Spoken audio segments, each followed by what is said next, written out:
Ladies and gentlemen, the first thing you need to understand, deep in your bones, is this: a dismissive avoidant does not just come back. They don't magically return as a brand new person because time passed or because they missed you at 2 a.m.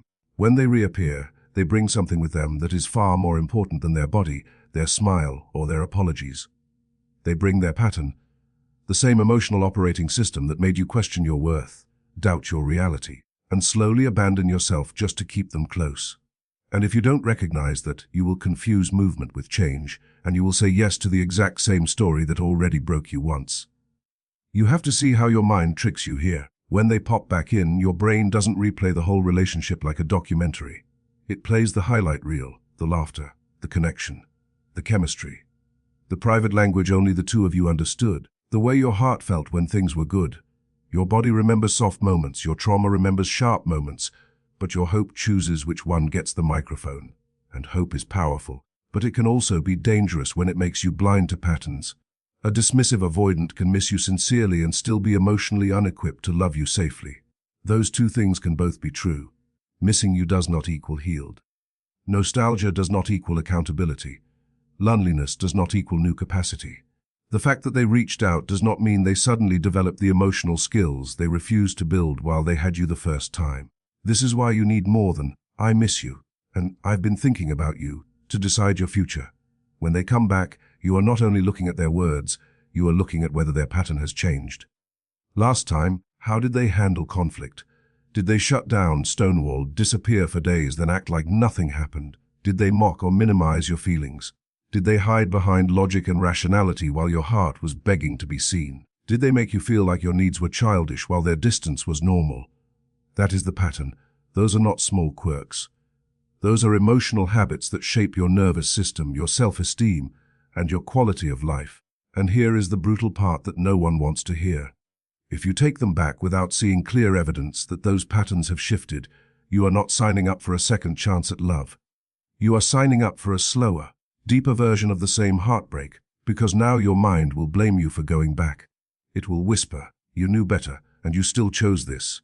And that self-blame cuts even deeper than what they did. This is why those 4 specific red flag moves matter so much.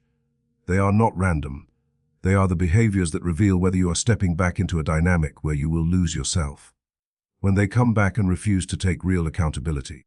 When they still label your needs as too much. When they still want intimacy without structure. When you feel your own standards dissolving just because they are finally here again. Those are not minor issues to be smoothed over with chemistry and history. Those are loud sirens telling you, if you say yes to this, you are saying no to everything you learned in your healing. You have to start seeing their return differently. It is not a reward for your patience. It is not proof that the universe wants you together. It is an opportunity to read the truth more clearly than you could when you were in survival mode. Before, your nervous system was desperate not to lose them. Now, you have data. You know where you abandoned yourself. You know the subtle ways anxiety crept into your daily life. You remember what it felt like to stare at your phone, trying to decode dry messages that felt like crumbs, and still convince yourself you were loved. So when they knock on the door again, the real question is not, do I still love them? Of course you do. Your heart doesn't work like a switch. The question is, has anything changed in the way they love me? Have they done real work on themselves, or are they just uncomfortable being alone? Have they developed new emotional muscles? Or are they just hoping you will lower your standards because the silence between you started to feel heavy? Are they offering you a different pattern, or are they just replaying the old pattern with new promises on top? Your future does not depend on whether a dismissive avoidant comes back. It depends on whether you can look past your longing long enough to see clearly what, exactly, is walking back into your life and what it will cost you this time if you say yes without proof that the pattern has truly changed. When a dismissive avoidant comes back into your life, the very first thing you must zoom in on is not how much they say they miss you, not how intense the chemistry feels, not how lonely you've been without them. The first thing you watch for is whether they can take real, honest, specific accountability for how they treated you.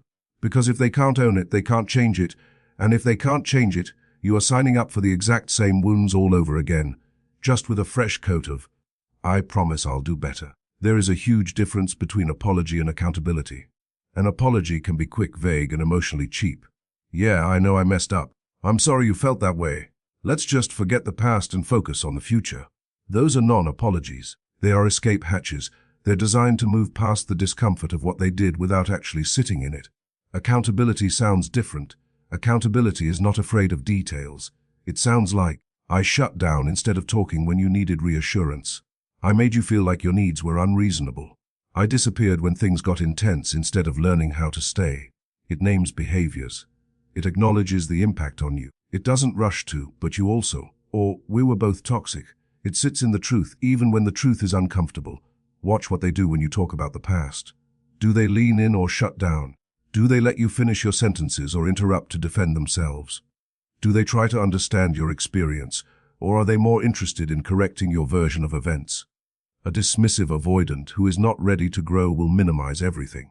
It wasn't that bad. You're exaggerating. You're too sensitive. They'll blur timelines, downplay patterns, and turn very real emotional neglect into a rough patch, or we argued like every couple. Every time they do that, they are telling you they still don't see the severity of what you went through. And what someone does not see, they do not feel compelled to heal. You probably spent a long time in that relationship doubting yourself. You wondered if you were overreacting when they went cold. You wondered if you really were too much for wanting communication and consistency.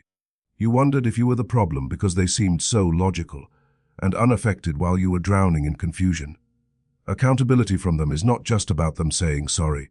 It is about them validating your reality after you lived in a situation that constantly made you question it. So if they come back and still speak to you like your pain was a misunderstanding instead of a direct result of their avoidant behavior, that's your red flag waving at full speed. Real accountability has humility in it. It doesn't race to justify. It doesn't hide behind stress, work, childhood trauma, or I'm just not good at emotions as an excuse. They might explain their patterns, but they don't weaponize that explanation to avoid responsibility. They can say, I grew up in a home where feelings were shut down, so I learned to disconnect, without turning that into, so you should just accept that this is who I am. They understand that explanation is context, not a pass. They know that if they want back into your emotional world, they owe you acknowledgement, not amnesia. Think about how they respond when you describe specific memories. You talk about the time you cried and they walked out of the room. Do they shrug it off or say, I remember that. I can see now how abandoned you must have felt. You talk about begging for emotional clarity and getting sarcasm instead. Do they laugh it off as just my sense of humor, or own it as emotional cruelty? You talk about feeling like you were always chasing them, always trying to earn a little more warmth. Do they roll their eyes or admit, I liked being pursued because it made me feel safe, but it was unfair to you? That willingness to stay present in your pain is accountability in action. You deserve someone who doesn't need you to minimize your own story just to protect their ego. If to be with them again, you have to soften the truth, edit out the worst parts, and convince yourself, wasn't that bad, you are already betraying yourself. A dismissive avoidant who has truly done some work will often be more honest about their failures than you are. They will say the thing you spent months trying not to say out loud. And you'll feel something shift in your body when they do, because your nervous system will finally hear, you weren't crazy. You were hurt. If they can't offer you that, if the conversation keeps getting steered away from specifics, if you walk away from every talk about the past feeling subtly blamed, misunderstood, or too much, that's your answer. Missing you is not enough. Wanting you back is not enough. The ability to fully face what they did to you is the bare minimum. Without that, you are not taking back a partner. You are taking back your own gaslighting, just in a sweeter tone. One of the most dangerous moments when a dismissive avoidant comes back is not when they're cold, not when they're distant, but when you finally dare to speak your needs, and they make you feel like your needs are the problem. You say, I need more consistency. They hear you're failing. You say, I need better communication. They translate it as, you're not enough. And instead of leaning in with curiosity, they armor up with labels. You're too much. You're dramatic. You're never satisfied. That right there is not just a misunderstanding. That is your warning siren. Because what they are really telling you is this. Your standards feel more threatening to me than my behavior feels dangerous to you. They are more afraid of adjusting their patterns than they are of you staying in pain. They are more motivated to protect their comfort than to protect your safety. They would rather pathologize your needs than examine their neglect. That is not love trying to grow. That is avoidance trying to stay in charge. Think about what happened last time. You didn't walk into that relationship demanding the world. You started with little things. Can you let me know if you're going to go quiet for a while? Can we talk about what we are? Can we spend more quality time together instead of just existing side by side? These are basic relational needs. But a dismissive avoidant, unhealed and unaccountable, often experiences needs as criticism. In their internal world, I need quickly becomes, you're failing. So they defend themselves in the fastest way they know how by making your need wrong. You're clingy. You're emotional. You're too intense. Over time, you stopped asking, not because your needs disappeared, but because you got tired of being shamed for having them. So when they come back and you test the waters by being honest, maybe more calmly, more clearly, more regulated than before, and they still roll their eyes, go quiet, or slap a label on you, it's not a small red flag, it's a neon sign. It means they have not yet separated you having needs from me being attacked. They still believe that the safest version of love is the one where you require the least. They don't actually want a relationship where two adults bring real emotional needs to the table. They want a scenario where they can keep their distance while still enjoying your devotion. Watch how quickly they become uncomfortable when you say things like, I need regular communication to feel secure, or I need to know what this is if we're going to be intimate again. A person who is truly ready to show up might say, that scares me a bit, but I get it, let's talk about how we can do that. A person who is still stuck will say, why do you always need labels? You overthink everything. You're making this deeper than it has to be. In other words, your need for clarity is the enemy of my comfort. And here's what that does to you on a psychological level. When your needs are constantly framed as defects, you start to internalize that story. You begin to think, maybe I am too much. Maybe wanting consistency is unreasonable. Maybe other people would be fine with this. You slowly lower the bar for what you'll accept. You call your anxiety overreaction instead of wisdom. You start working overtime to become lighter, cooler, less emotional, hoping that if you can just need less, they will finally feel safe enough to love you more. But emotional starvation never leads to emotional security. It just teaches you to live hungry. So when they reappear and you feel that familiar fear, if I ask for what I need, I'll scare them away. You have to stop and ask a different question. Why would I take back someone who needs me to be half, alive to feel comfortable staying? If their love can only survive when your needs are silenced, it is not love that is safe for you. It's love that feeds on your self-abandonment. Healthy love does not label your needs as too much. It gets curious about them. It doesn't always meet them perfectly, but it respects them. It might say, I'm not used to this level of closeness, but I want to try, or I struggle with communication, but I understand why it matters to you. There's humility there, a willingness to stretch. When you speak your needs and they bite back with shame, that humility is missing. What's present instead is fragility. I can't tolerate seeing myself as anything less than perfect, so I'll make you the flawed one for asking. Your needs are not the enemy. Your needs are the map. They point to the kind of relationship your nervous system can survive in. If every time you hold that map up, they rip it out of your hands and tell you you're reading it wrong, they are telling you very clearly that they are not willing to walk the path with you. They just want you to camp where they are, at a distance that suits them even if it slowly breaks you. So when a dismissive avoidant comes back, and the moment you share your needs they start calling you too much, hear what they're actually saying beneath the words. I don't want to grow. I don't want to stretch. I don't want to feel uncomfortable even if you are constantly anxious. And your job is not to convince them your needs are valid. Your job is to believe yourself enough that you won't step back into any connection that requires you to kill your own truth just so someone else can keep avoiding theirs. Ladies and gentlemen, the fourth red flag is the one that seduces you the easiest and destroys you the slowest. Because on the surface it looks like romance, connection, chemistry, comfort, but underneath it is the exact structure that broke your nervous system the first time. This is when a dismissive avoidant comes back and wants full relationship benefits without the structure of a real relationship. They want the late-night talks, the emotional support, the intimacy, the inside jokes, the comfort of knowing you're there. But the moment you softly ask, what are we doing this time? They disappear into fog and phrases like, let's not label it. Why complicate things? Or can't we just go with the flow? And if you're not careful, your heart will hear those words as depth, when really they are a shield.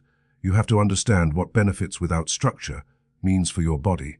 It means your attachment system is in constant work mode, while theirs is in comfort mode. You're scanning for hints, interpreting every text, wondering where you stand, hoping this time, the flow, magically leads to commitment.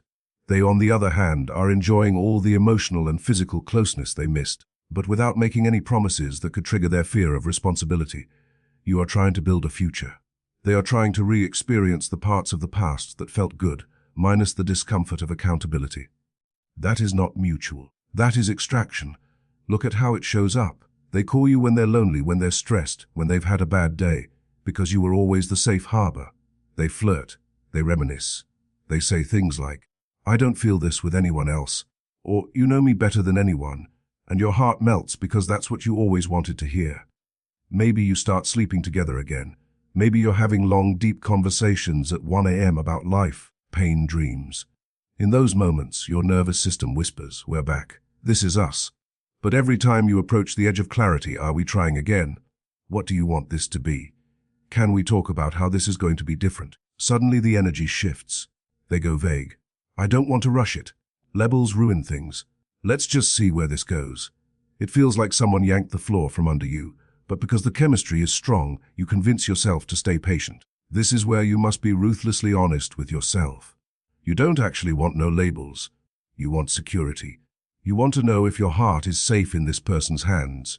You want to know if the effort you're pouring in is leading somewhere. You want to know if you're investing in a home or camping in a temporary shelter they can walk out of at any moment. When you agree to go with the flow, with someone who has already shown you they avoid responsibility, what you're really agreeing to is, "I will let you decide the direction and the pace, even though your fear of closeness has already hurt me." For a dismissive avoidant, this setup is ideal. They get your body, your loyalty, your emotional labor, your reassurance that they are still wanted, but they also keep the exits unlocked in their mind. The lack of structure makes them feel safe because it preserves the fantasy that they are free. If things get intense again, they can tell themselves, "We weren't officially together," as a way to soften the guilt. Ambiguity is their insurance policy. But for you, ambiguity is a slow hemorrhage. You wake up wondering what you are. You get hurt by things you can't even fully name as betrayals because, technically, there was no agreement. You keep having to talk yourself out of your own reality because you don't want to rock the boat and lose them. Ask yourself, what did go with the flow do to you last time? Did it make you feel cherished, or did it make you question every instinct? Did it give you peace, or did it make you obsess over their every move, because you never really knew where you stood? If ambiguity already shattered you once, why would you accept it as the foundation for a second attempt? You don't need a flow. You need a container. A clear, mutually agreed structure that says, "This is what we're doing. This is how we handle space. This is what commitment means to both of us." Without that, all the intimacy in the world is just beautifully wrapped in stability. Notice also what happens to your voice in this dynamic. The longer you stay in benefit without structure land, the more afraid you become of asking for anything. The first time you bring up the future and they get uncomfortable, you back off. The second time you water it down. The third time you don't bring it up at all. You just silently hope they'll magically initiate it. You start editing yourself to protect their comfort. You become agreeable instead of authentic.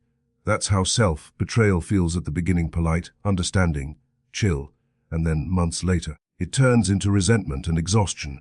But by then you're so attached again that walking away feels like amputating a limb. The truth is simple and sharp. If they truly want to rebuild with you, structure is not your enemy, it is your safety. Someone who is ready will be scared, yes, but still willing to define what you are doing together, even if it's, "We are trying again," slowly, but intentionally.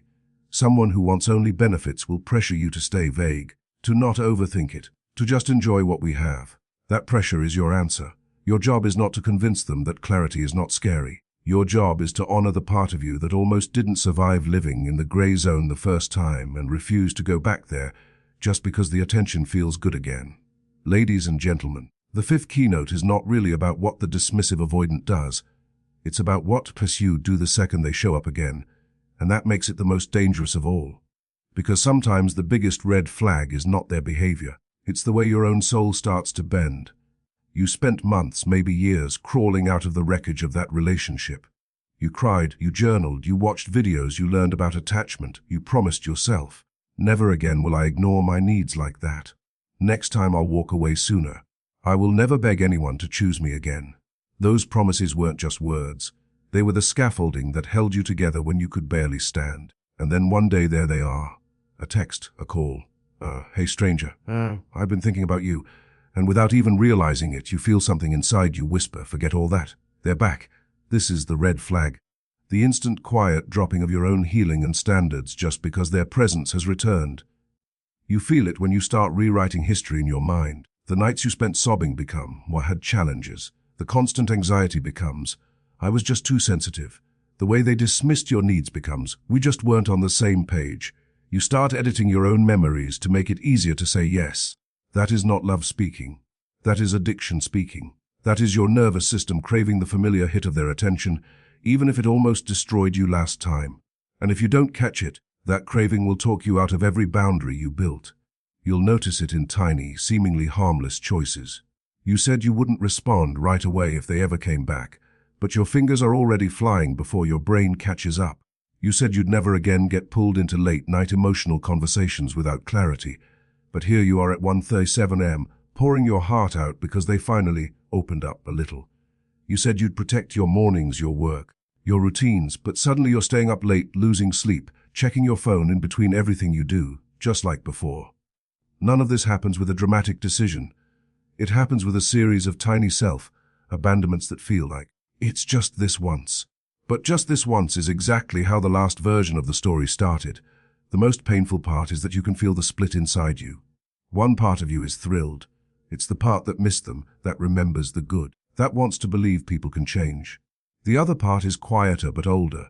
It remembers who you became last time, the anxious version of you, the overthinking version, the version that watched your own needs sink to the bottom of the relationship just to keep them comfortable.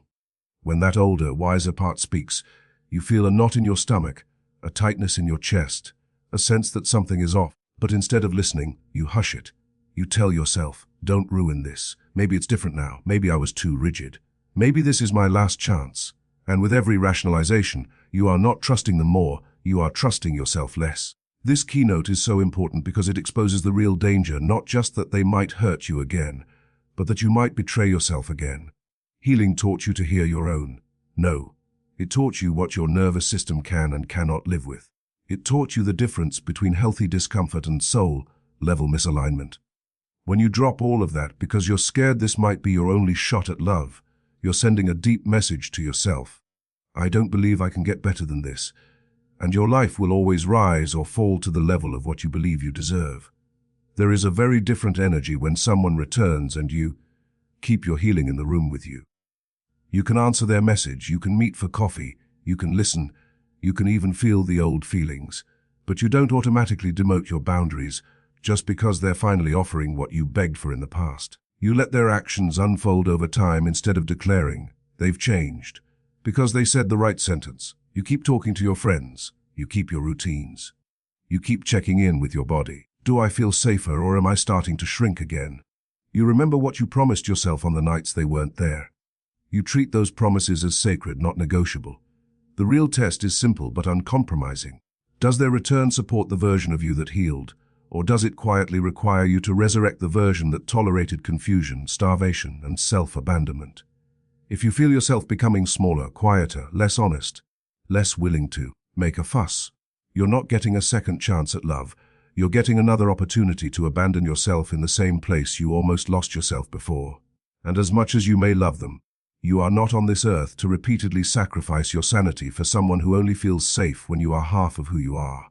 The final truth you have to face, maybe the hardest one of all, is that the real question was never, will they come back? It has always been, who do I become if I take them back? Your entire nervous system is wired to obsess over the first question.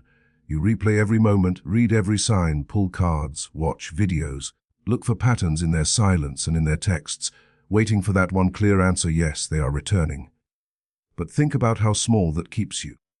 As if the greatest thing that could happen in your life is the re-entry of a person who already showed you their capacity, their limits, their survival strategies. The healed version of you knows something deeper. Their return is not the miracle. Your response is. Taking them back is not a neutral act. It is a vote for what you believe you deserve, a vote for the kind of love your future will normalize, a vote for whether your healing was a phase or a permanent shift in your standards. When you've done real work on yourself, you can feel this as soon as they show up. There is a split inside you. One part still aches for them. Of course it does. You're human. You shared time, energy, dreams, bodies. You saw parts of them nobody else saw. Your memories aren't lies. But the other part of you, the part that woke up in the middle of the night begging God or the universe to get you out of this pain, that part is watching closely. It's asking quietly, are we really going to go back into the same fire and call it destiny? The sixth keynote is about making that second voice the one you finally honor. It's about using everything you've learned to ask a different, stronger question. Does taking them back support the person I am becoming, or does it drag me back into the person I had to outgrow to survive this in the first place? Notice how quickly your body answers when you ask it that honestly. You don't need a spreadsheet to know. You feel it. When you imagine saying yes, do you feel expansion or a tightness in your chest? Do you feel grounded, or do you already feel yourself rehearsing how to be less needy, less emotional, less demanding, just to keep them comfortable? If you have to pre-shrink yourself in your imagination, that is your answer before anything even happens. People talk about second chances like they are automatically holy. But a second chance with the same dynamic, the same level of self-abandonment, the same power imbalance is not a second chance at love, it is a second chance at self-betrayal. Your healing was not an aesthetic project. It was not something you did to look wise online. It was rescue work. It was you pulling yourself out of a version of life where you lived in constant doubt about your worth. So when you are tempted to throw away your new standards because your old comfort has reappeared, I want you to remember this. Every boundary you hold is not just for the relationship in front of you, it's for the future you haven't met yet. The you who finally sleeps peacefully. The you who doesn't have to overanalyze every message. The you who is loved at the level of honesty you now know you are capable of. The real power of this final filter is that it shifts the center of the story back where it belongs. A dismissive avoidant coming back is not the main character. You are. Their I miss you is data. Their I've changed is data. Their behavior now is data. You gather it, you weigh it, but you do not hand them the pen and say, write the next chapter for us. You ask, does this next chapter require me to betray myself again? And if the answer is yes, you do the bravest thing a loving heart can do. You say no to what you want in the short term to protect your becoming in the long term. One day, whether it's with them or someone entirely new, you will be grateful for every time you chose the healed version of you over the history version of you. Because your life will not be defined by whether this one person came back. It will be defined by how deeply you insisted on no longer abandoning yourself for anyone who only feels safe when your needs are quiet, your standards are low, and your love is easier to consume than to reciprocate.